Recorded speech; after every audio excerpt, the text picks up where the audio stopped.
Bapak Ibu membaca di dalam Alkitab bahwa Allah itu mencipta ex nihilo, out of nothing, dari sesuatu yang tidak ada. Hanya ada dirinya, tidak ada yang lain. Tapi dari ketiadaan itu Allah bisa mengadakan satu keberadaan yang lain di luar daripada dirinya. Bapak Ibu, kita mungkin sampai mati, sampai ketemu dengan Yesus, sampai ketemu dengan Tuhan, kembali kepada Tuhan, kita tetap tidak akan bisa mengerti bagaimana Allah itu melakukan hal ini. Penciptaan adalah salah satu misteri yang mungkin pikiran kita tidak akan pernah bisa mengerti. Karena bagaimanapun pikiran kita terbatas. Meskipun kita nanti sudah disempurnakan sekalipun, kita tidak akan bisa mengerti bagaimana dari tidak ada, kemudian bisa muncul sesuatu. Itu adalah kekuasaan Allah, itu adalah kemuliaan Allah. Agama-agama yang lain menyatakan bahwa alam semesta itu kekal. Sudah ada dari dulu. Dan terus-menerus akan ada. Tetapi itu tidak mungkin benar. Itu tidak mungkin terjadi. Alam semesta itu diciptakan oleh Allah, diatur oleh Allah, disetir oleh Allah, sampai alam semesta itu mencapai satu titik final, satu titik tujuan, di mana Allah itu akan dipermuliakan. Seluruh kehendak Allah itu jadi. Bukan cuma metode penciptaan, tetapi ciptaan itu sendiri menyatakan kemuliaan.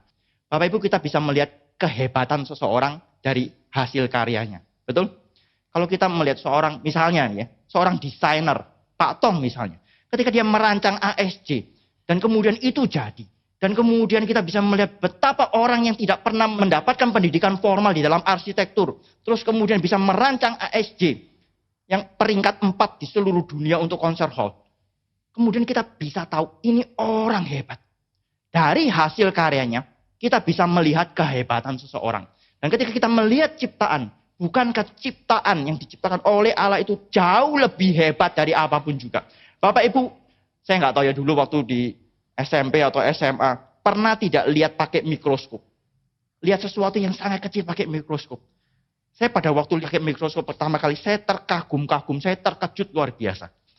Apa yang tidak bisa dilihat oleh mata, itu cuma satu kaca kecil, terus kemudian dikasih cairan, tetesin, terus kemudian tempelin satu kaca yang lebih kecil lagi, begitu kan ya. Terus taruh di bawah satu lensa, dan ternyata ada makhluk hidup di dalamnya. Ada makhluk hidup di dalamnya, yang mata kita tidak bisa melihat. So, kalau Bapak Ibu punya teleskop, Bapak Ibu melihat ke langit, apa yang tidak tampak oleh mata, kita pikir itu ruang angkasa kosong. Kita bisa melihat bintang-bintang betul, kita tidak pernah tahu itu apa, tapi begitu kita pakai teleskop, kita bisa melihat itu ternyata sesuatu yang sangat besar, jauh lebih besar daripada bumi ini. Tapi karena jarak begitu jauh, kita tidak bisa melihat dengan mata kita. Dengan bantuan teleskop, kemudian kita baru bisa melihat dan kita mengagumi ciptaan Allah itu. Yang paling kecil memberikan kemuliaan kepada Allah.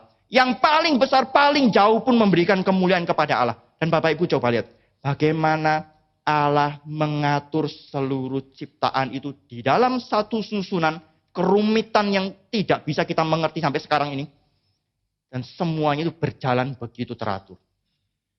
Tapi ada lebih banyak bintang di alam semesta daripada jumlah pasir di tepi laut. Bapak Ibu percaya tidak? Ada lebih banyak bintang di alam semesta daripada butir pasir di atas muka bumi ini. Dan Bapak Ibu coba pikir, coba bayangkan bagaimana mengatur semuanya itu. Kalau Bapak Ibu mengerti gaya gravitasi antar dua benda itu ada koneksinya begitu ya. Maka itu semua jarak benda-benda itu harus tepat. Kalau bendanya diam, statis, oke, nggak masalah. Tapi nyatanya benda itu tidak statis, betul? Bumi ini pun berotasi. Bukan cuma berotasi, berevolusi terhadap matahari. Ini semua bergerak. Tapi ketika bergerak, bagaimana Allah itu bisa mengatur seluruh gerakan itu tepat. Meleset sedikit saja, seluruh alam semesta kolaps. Meleset sedikit saja, seluruh alam semesta kolaps. Bapak Ibu nanti kalau mau ya selesai kebaktian ini googling. Coba googling. Cari fine tuning. Fine tuning. Bapak Ibu kalau punya radio yang lama, bukan radio yang baru ya. Sekarang semua radio digital. Agak kurang keren.